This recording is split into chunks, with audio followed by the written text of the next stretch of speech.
before this video starts, before it started, I double clapped. And I used to always say the double clap signifies the start of an episode, and that feels like ages ago, man. It's crazy. It's weird. I've been telling Jack a lot, like, reminiscing on, like, how many podcasts we did. It seems like a blur, honestly. And that might be a result of me just being so locked in my head for such a long time, but I don't know. So it's weird. Like, I've been having flashback at the warehouse and at Phoenix, but I can't really remember interviewing people. It's weird. Anyway, so guys, today, when I started making the movie almost years ago, I guess 18 months ago, there was no one really before me who had tried to do something similar. Tried to make really a mini motion picture on virtually zero budget in the movie world in their own city. And I thought I would make a video about 5 questions I probably would have asked myself beforehand that I've done now that I think will help benefit a lot of independent filmmakers. Or just people who want to make a movie or have questions about the movie. And hopefully moving forward, I can answer all your questions about the actual film itself and not just the production aspect, like the actual content in the film. But for now, I have 5 things that I think would be generalized questions that most young filmmakers would probably ask about how the fuck did they do that? How did they pull that off? So before I begin, just want to say a couple things. One, the movie is out now. I'll put the link to it right below, the YouTube link. Watch it. It's 48 minutes, super quick watch. And we're just right now focused on trying to get more eyes on the project, truthfully. I need to get those numbers up for the most part. I'm super grateful for everyone who's been tuning in, but I'm trying to put myself in a position where I can make a much bigger, more legitimate project. And I have a feeling that investors, the first thing they're going to look at is like, okay, how many views does this have? We've checked off pretty much every single box besides views. So we're trying to see if there's going to be a bigger page that will pick us up, because I would like to make another big movie. I don't know when exactly, but we have the concept for it and we have the screenplay being developed right now. A lot of questions up in the air right now, so I'm just trying to get my stuff done every single day. Now, with that being said, let's start. So 5 points, 5 questions that I think filmmakers or young filmmakers could really benefit from and kind of what I learned through the process. So I think first question is, how did we get money for the movie? So I think that's a lot of young filmmakers' biggest hurdle, because they're like, we cannot get started without the money. We need the money to get started. So my approach was a little bit different. I figured, all right, listen, we've made tons of little videos, short films, podcasts on virtually no money for an incredibly long time. How do we fucking hustle? Just kind of get the train going before we raise money. So I had worked for 3 years while I was running this podcast, and I'd saved up most of my money. Didn't really go out on Friday or Saturday night, saved up a ton of my bread. And then eventually, when it was time to shoot the movie, I really had no concept of how much it was going to cost. I had made so many videos for zero budget or no budget. So I'm thinking yo, if I can get $10,000 to do this thing, I'll be in good shape. I had zero concept of how much this was going to cost. I didn't know how much VFX was. I had no idea how much a colorist makes, editor, nothing. And in retrospect, I understand now, 2 years later, 18 months later, money is incredibly important as a catalyst for a project like this. It just helps accelerate things if you can make a quick financial decision, okay, do that, it's going to move us forward. I hope that makes sense. But yeah, so when we started making the movie, I had no money. We just had the plan to go shoot it, and we were like, all right, we'll try to shoot it on no budget. Then I realized, okay, we need a little bit of bread. Now, as you guys know, I've been hustling in Boston for a long time. I just know a lot of people now, and I just figured, okay, we're going to try to make a Boston-centric movie. This is going to be a tough pitch, but why don't I just try to get bread from people I know and try to provide some sort of value to them? So I reached out to a lot of people I had on the podcast who run businesses, and I was like, listen, I'll physically place your product in our movie if you give me bread. Kind of like a product placement, what Coca-Cola would do in a Transformers movie. You know what I'm saying? And yeah, so I started reaching out to people, got tons of no's, tons of rejections, and then I just started chipping away at it. I was like, maybe I'm asking for too much money. Maybe if I ask for like a minuscule amount of money from some people, maybe they'll give it to me. So I started just asking for $1,000 from a bunch of people. Again, I had zero concept of how much a movie actually cost. I literally had no idea. And yeah, so I started asking for $1,000, and I reached out to a bunch of Boston brands, companies. I think I got around like, I don't know, 7 or 8 brands on board, maybe less, maybe like 4 or 5. And then that train was going, and it built my confidence up to ask for a little more money. So I started asking for like $5,000, $10,000. And I think what we had netted total for the movie is less than like $20K, probably less than $20K. And I ripped through it so fast paying people. I had no idea what to pay people. I had no clue like what someone should make. I really had no idea. I was down to get the movie done to make zero money for a year. I was fine with that. This has just been an idea forever, and I mean that's essentially what happened. So yeah, I had no idea. I ripped through I want to say like 15,000. I ripped through the 15,000 super quick. And then I just had all my own bread stacked up, and I started spending my own money. And it was incredibly scary every single day. Every single day did not leave my mind like, yo, I'm really just pouring money, and I don't even know if I'm going to return it back, but I know I got to get this movie done. Does this make sense? So I was just fucking pouring money. Just fucking pouring my own money. Saved up a lot of my own, but that cushion of bread that I had gave me a lot of flexibility because I'm spending my own money. I don't have to check in with anybody else. I'm like, all right, let's just fucking go for it. So that's what happened. That's how we got the money, pitched to Boston-based brands, and I had a lot of my own bread. I do not know how much the whole thing cost. I mean, I could go through my Venmo history, but that's essentially what happened. So that's number 1. How'd you get the money? Number 2, how did you get the visual effects done? Because the visual effects kind of look like a Hollywood movie. Yeah, the VFX really took the project and gave it that Hollywood feel. Undoubtedly. That haze environment, that whole explosion sequence, it really gave it that feel. And truthfully, VFX is insanely expensive, and I did not know that.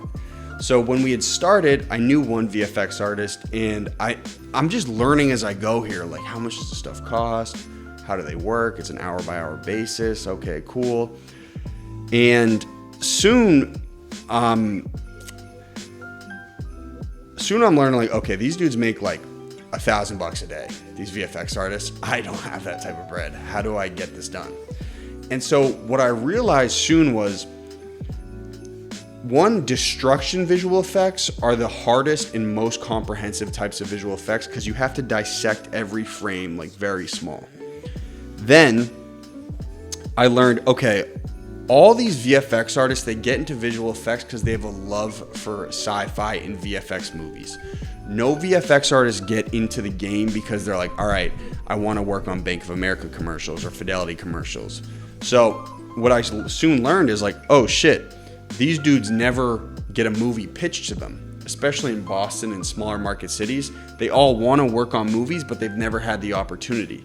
So I realized in that position, I could pitch, be like, listen, I can't offer you a gazillion dollars to make this movie. I cannot do it, but I can promise you that this movie is going to be amazing. I'm going to bleed out of my eyes to get it done. And I can promise you that's going to be a great look in Boston. And I can also promise you that it's going to be a fun project to work on. And I'm going to give you like every shred of my hustle and my being. And I probably set up about, I don't know, like 20, 30 Zoom meetings with guys I just found on Vimeo Reels. And pretty soon I had a couple who were down to do it. because of that reason exclusively. A lot of VFX artists don't have the chance to work on movies, and they want to. They want to build their reel up. So essentially I had 3, 4, 5 different artists lining some zooms up. And what I was looking for specifically is I knew a lot of non-studio VFX artists. Sorry about that. A lot of non-studio VFX artists, they won't do destruction work. So it's very hard to find people who do destruction work because I wanted to destroy Boston. But I did find in A-Bot, I found, oh shit, those dudes had done some storm clouds.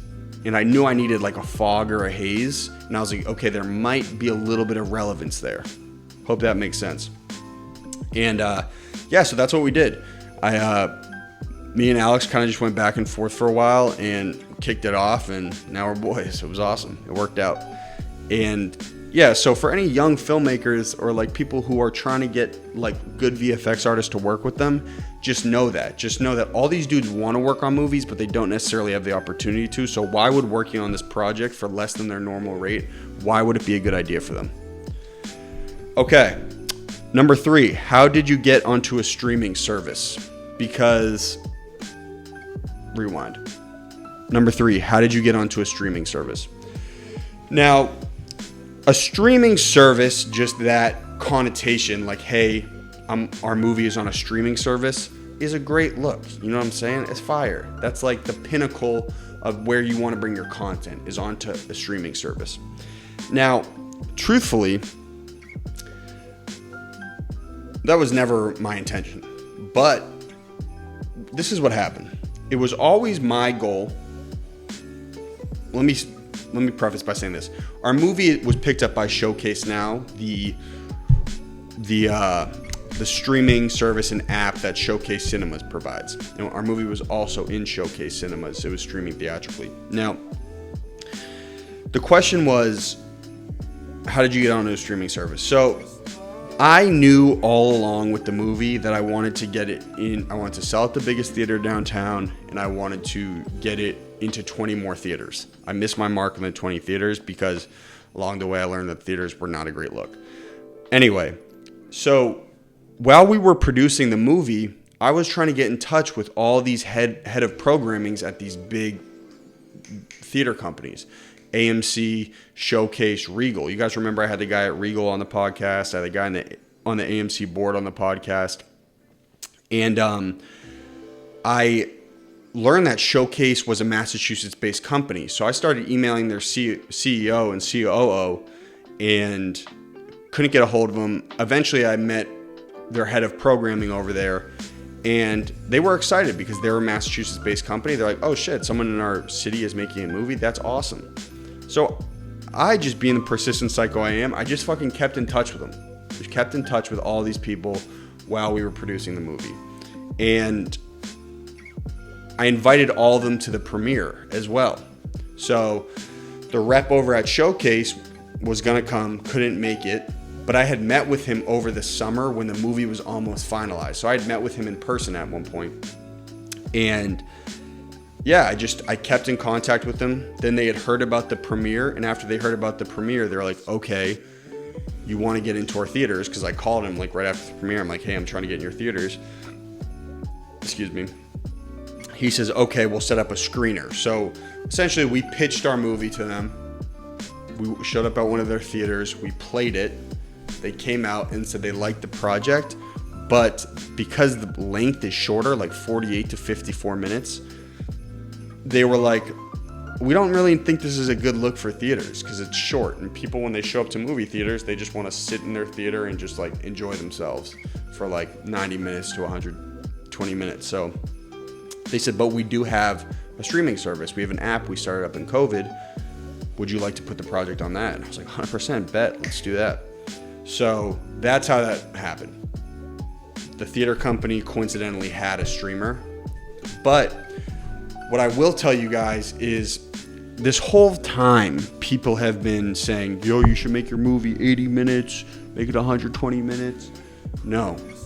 All of these streamers, they just want content that people are going to watch for online. But theatrically, listen, you cannot get a movie into theaters if it's shorter than 80 minutes. I tried desperately with every single company, but from the pure fact that our movie was short, they would not allow it in their theaters. So I implore you, if your goal is to get movies into theaters and you want to make an incredible project and put it in theaters, make sure it's longer than 80 minutes. I would shoot for 90 to 100 minutes. Make sure it's good, but 80 to 100 minutes, you have to be there to get into theaters. Online, different story. Now, next question. How much of the movie was autobiographical? This is just to help people. I just think it's always been easiest for me to write from experience and from a point of just my own perspective. So a lot of the movie was super autobiographical. You guys know that if you've followed me for a long time. And it just made writing the movie much easier. So, I mean, that's my little writing tip, if that helps you out at all. On the next movie, I will not be writing it. I've just given a lot of concept help, but I need a writer on the next one for sure. And again, I have no idea right now when exactly the movie is going to take place. I do know what I want our next feature film to be, and I know I want to shoot it in Massachusetts as well. So that's what's going on with that. Now, final point. This is just for us. What's next for GDP? Can't be sitting around like a slouch. I've had a bunch of thoughts on where I want to take it and like some of my goals in life and what I want to get done and how I can really help people. One thing I've realized through this whole process is I just am really good at getting people together, getting the right people together. And I think I can help out a lot of people with that. I also think I have the skills to make a way bigger movie. So those are the two things on my mind right now. I kind of have been so locked in on making this movie though that I'm kind of feeling like I want to throw some parties. My mind could change pretty soon, but I'm thinking about, yo, Bonnie, how could you throw some pretty fucking sick parties in the city? Or do you want to stay in the city, you know? I'm having 25-year-old thoughts like most people. You know, I've been at this for like 5-6 years now, and I don't know. Just, I would be lying to say if I think I have it all figured out. I don't, but I know I want to be successful, and I know I'm going to get there. And I know I'm just nuts. I know that too. Okay. Yeah. I don't always know. I know where I'm going to end up. I know exactly where I'm going to end up because I'm not going to quit until I get there. Leading man of a Marvel movie or $1 billion film franchise. But I don't know how I'm going to get there exactly. I don't. But I'm confident I can do it. And now you guys know. That's been my goal the whole time. The movie was my goal. Now that's my, like, by 40. I'd say actually probably 35. Next 10 years, I want to be the leading man of a $1 billion film franchise. And some will call me delusional. Some will call me crazy. I'm used to it at this point, so thugging it out, brother. Now, that's that. I hope that helped people out. Yeah, and listen, for anyone who wants to make a movie, you are not gonna learn jack shit in film school. Unless maybe you go to like USC's producing program. You gotta get on set, brother. You gotta pull your own set together. You gotta just go fucking do it. You're not gonna learn anything on YouTube. You might pick some stuff up that you can bring with you to set, but you have to actually get on set and apply these things. And just like anything, you just gotta go do it. Go do it. You're gonna catch some L's. Just keep it fucking moving. And yeah. Now, again, plans with the movie right now. Just want to get some more eyeballs on it. And that's that, brother. Hope that helped you guys out. Feel free to give the movie a spin. This is me with my producer hat on and not my creative hat. And hope you guys enjoyed this. Hope it helped. All love.